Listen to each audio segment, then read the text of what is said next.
So I'm gonna move down a little bit at the bottom of that first box. You see there's a box labeled home phone. Yes.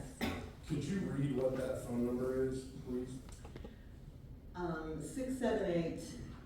678-956-2829. And is that your phone number? No. Has that ever been your phone number? No, Do you know whose phone number that is? I do not. And then to the right and up just a little bit, there's a box, you see a box that says preferred email? Yes. Could you read what that email address is? I might need my glasses, but, I think it says NUBIARA54@yahoo.com. And is that your email address? No, Has that ever been your email address? no, it has not. Do you know whose email address that is? I do not. Now that approach with Ms. Strawberry glasses. If she needs them, yes. I might. Thank you. Thank you.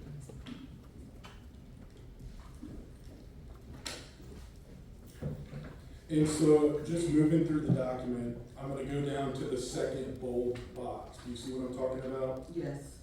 And do you see towards the bottom of that box, there's a line that says nearest relative? Yes. And could you read the name for us, please, of what's listed there? Carlos Lamont.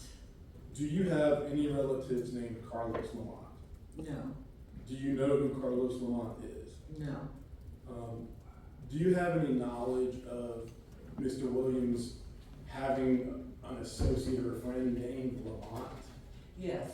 Could you tell us who that person is? I just know him as a friend of Mr. Williams. And I didn't even know his name was Carlos. Okay. And then do you see under that line with Carlos Lamont, down and over just a little bit, there's a box that says phone number. Yes. And is the phone number 424-268-0141? Yes. And do you have any knowledge of whose phone number that is? No. Now, moving down another line, there's a line that says additional reference. Do you see that? Right at the very bottom. And I'm sorry, right at the very bottom of that second bold box, right under Carlos Lamont. Oh, yes. And could you read that name, please? Falta Ellis? Do you know anyone by the name of Falta Ellis? No. And then do you see there's a phone number to the right of that? Yes. 404-454-5653. Yes. Is that phone number familiar to you at all? No. I also want to move back up to the beginning of that box. Do you see there's a line that says current employment title? Yes. What's listed there? I heard host Steve Harvey. Is that how you would describe your current employment title? No. How would you describe if someone asked you what your title is, well, how would you describe it? I would say co-host of the Steve Harvey Morning Show. I would say that.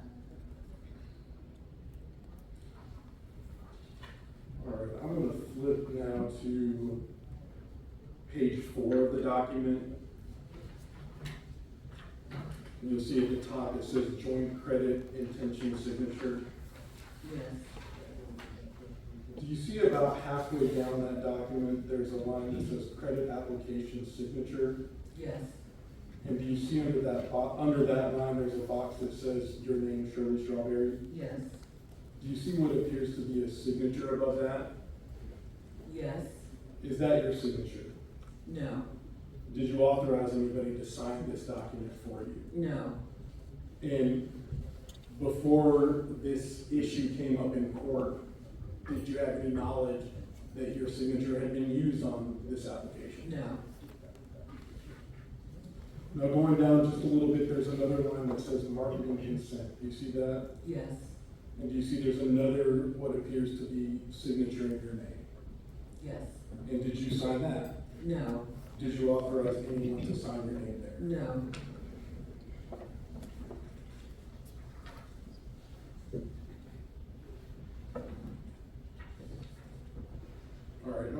flip a few more pages ahead, first you'll see retail installment contract and security agreement at the very top.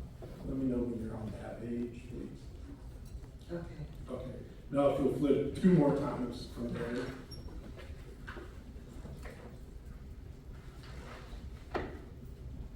And do you see another page that appears to have a signature in your name on it? Yes. Did you sign this page? No. Did you authorize anyone to sign this page on your behalf? No.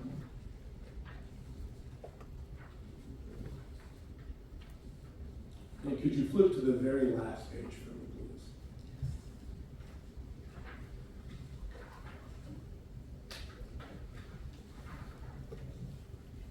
And do you see at the top right side of the very last page, there appears to be another signature in your name? Yes. Did you sign there? No. Did you authorize anyone else to sign on your behalf? No. And then moving down this page on the left side, do you see there's another signature that appears to be your name? Yes. Did you sign that one? No. And did you authorize anyone to sign that one on your behalf? No. And do you see to the right of that bottom signature, there's another one here to be a signature in the name of Desiree Torres? Yes. Are you familiar with anyone by that name? No.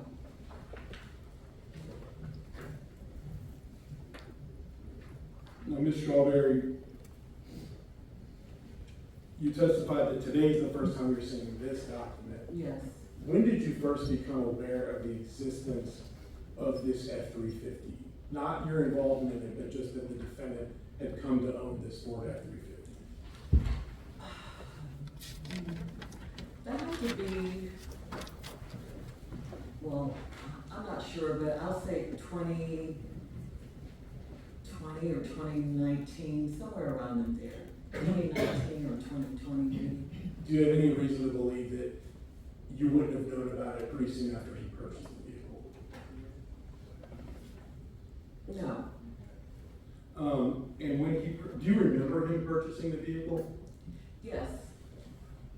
And did you have any idea at that time, really anything about the purchase of the vehicle, other than it was being purchased?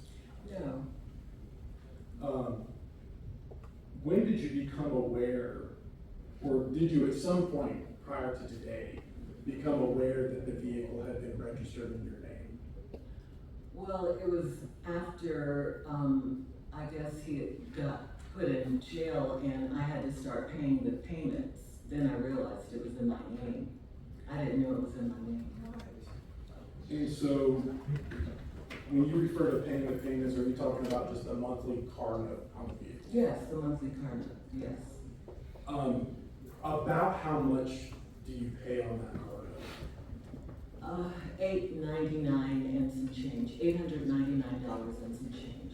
Each month? Yes, And are you still making those payments? yes, And even though this vehicle was purchased in your name without your knowledge, why did you decide to make these payments, keep making these payments?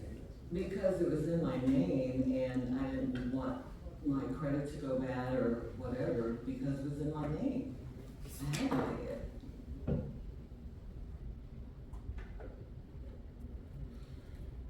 At the time the vehicle was purchased, did you know that Mr. Williams was married to more than one person? No, And had you known that Mr. Williams was married to more than one person, would you have married him? no, And had you known that Mr. Williams was married to more than one person, would you have authorized him to purchase a vehicle using your personal information? no.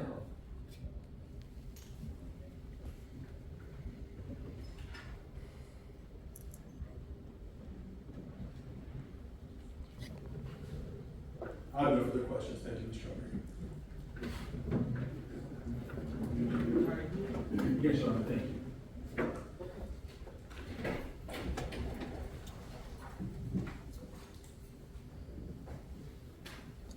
Good morning, Mr. Strawberry. Good morning. My name is Sean Hoover. I have a couple of questions.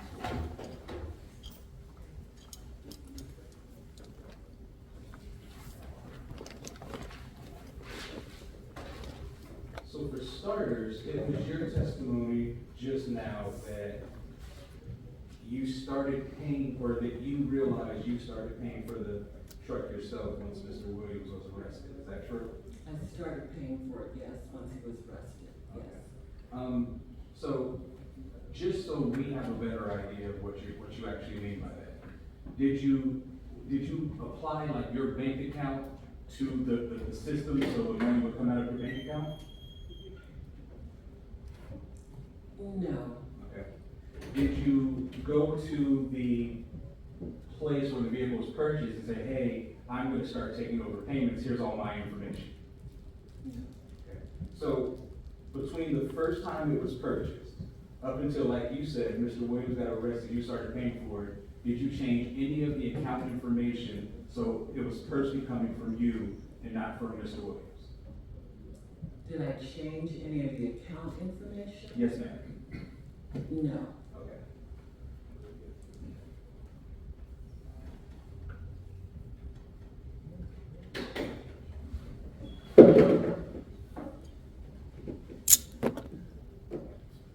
Between the first time the vehicle was actually purchased up until where you claim you finally realized about it when he was arrested, did you change the account information on the insurance for the vehicle?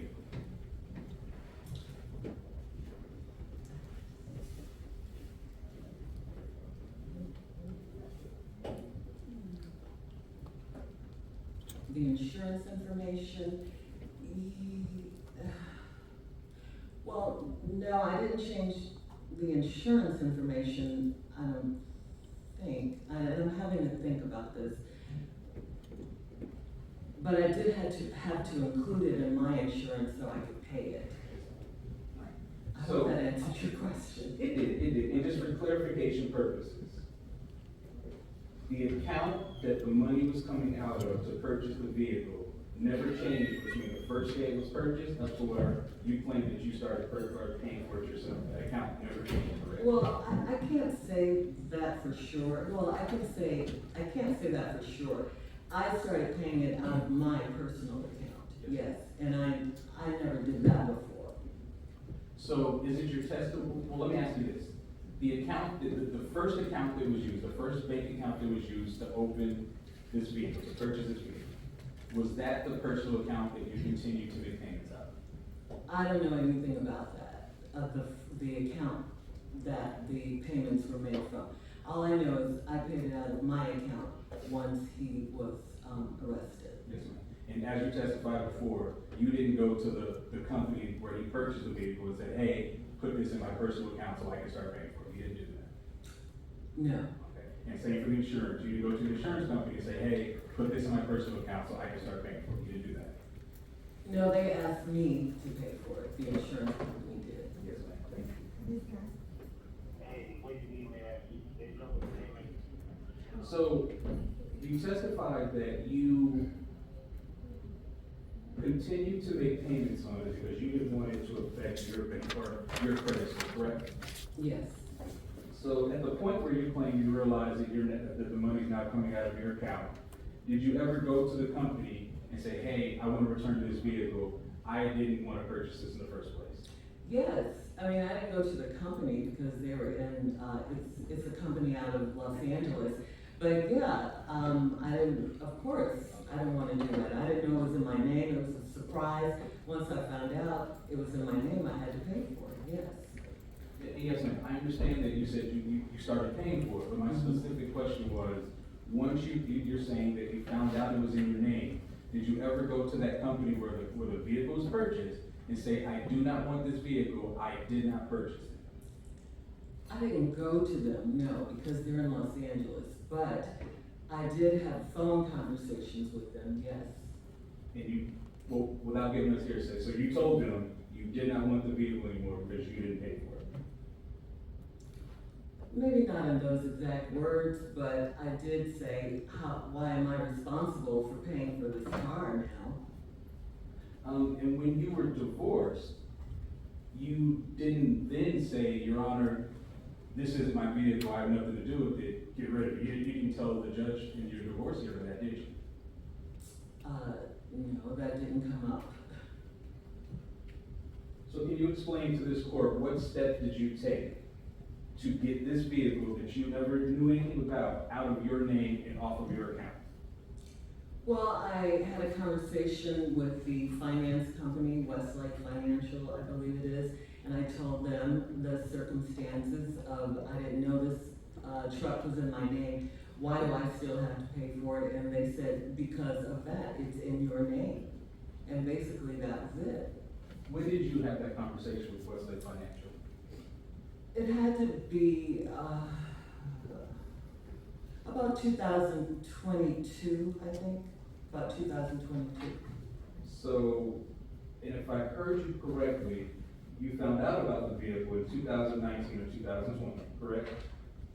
Yes, that he had purchased the vehicle and was, yeah, it was his vehicle, yes. And the first time you said anything about you didn't want to your name to Westlake Financial was in 2022. Mm-hmm, yes. And did you ever go to the district attorney's office between 2022 and today and say, look, these are the steps I took with Westlake Financial to get this out of my name? Absolutely not. I didn't know that I could do that, but now that I know that. I can do Between that conversation that we're hearing about from 2022 with Westlake Financial, did you ever go to Officer Fields or any other law enforcement officer to say, look, these are the steps I'm taking to get this vehicle out of my name? No, I didn't do that. I did discuss it with him though. Which officer? I don't know. I don't know which one right now at this moment. But yes, I did ask them about the vehicle. Do I still have to pay for it? And do you remember if it was a male or a female? Maybe a male, yeah. Do you remember around what time, what year it No, was? I don't.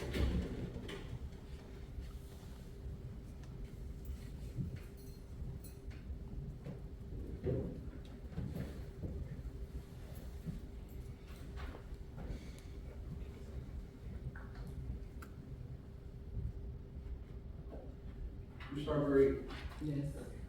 at the time that, I guess all of this was going on with the vehicle, how many different residences did you live in with Mr. Williams? With the vehicle, just one. Okay, which residence was that? 21, 55 Bent Creek Manor. And how was well, let me back up and ask you this. Did you sign the paperwork for 2155 Bank Creek Manor? No, Okay, who did that? he did. Mr. Williams? Mr. Williams, yes. And the money that was being paid for 2155 Bank Creek Manor, whose account was that coming out of? Mr. Williams. Mr. Williams, okay. The houses on Pine Grove, do you have anything to do with those houses? Did you- I'm not familiar with a house on Pine Grove. I didn't live there. Yes, ma'am, thank you. Mm-hmm. And I guess my last question about the vehicle is it your testimony today that you didn't set up the insurance with your license, and your information to get insurance on the vehicle that day? What day? The day that the day that the Ford was actually purchased? Yes, that is my testimony. I did not do that.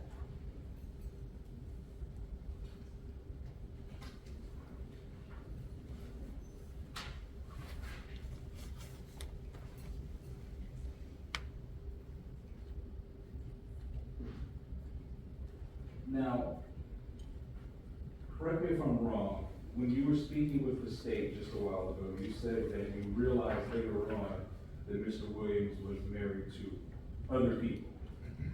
Is that correct? I may have said I was told that. You were told? Yeah, Okay. not that I realized it. Okay, so that was my question. Is there anything that you can show this court today that says, look, this is how I can tell or prove to you that I know Mr. Williams was married to multiple people during that time? That I can today, I can talk to my divorce attorney and find out, but other than that, no.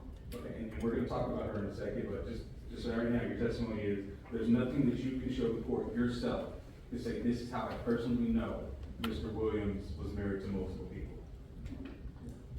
It's just what other people told you. It's what my lawyers told me, yes.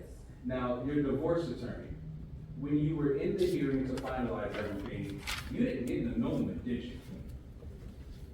No, You got an actual divorce, is that correct? yes. And did your divorce attorney tell you the difference between an annulment and what a divorce actually means?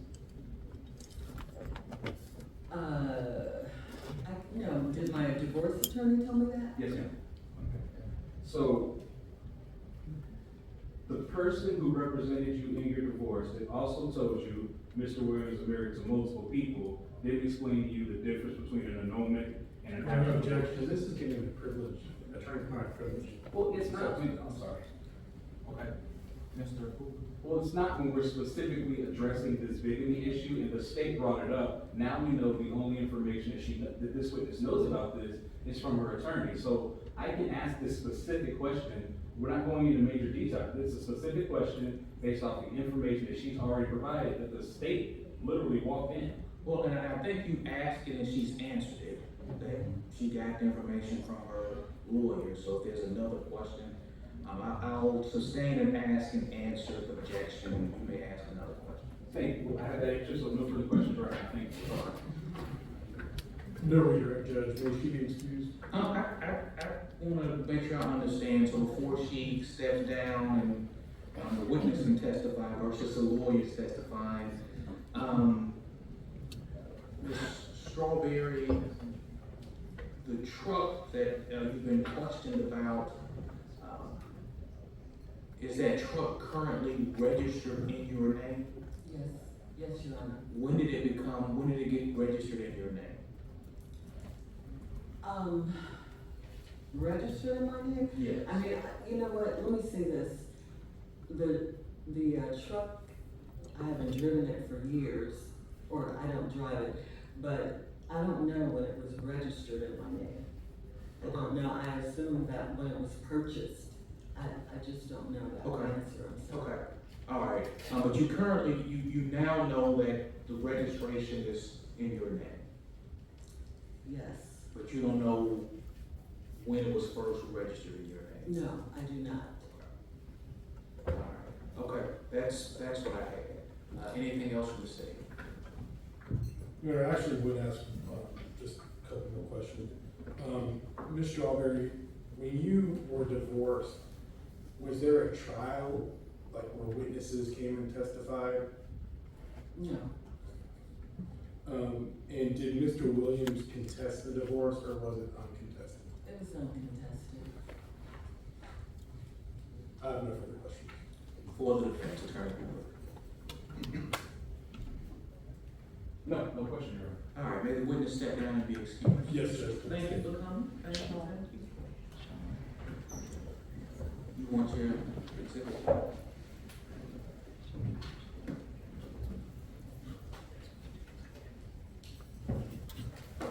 Judge, the state calls investigator Ansel. No.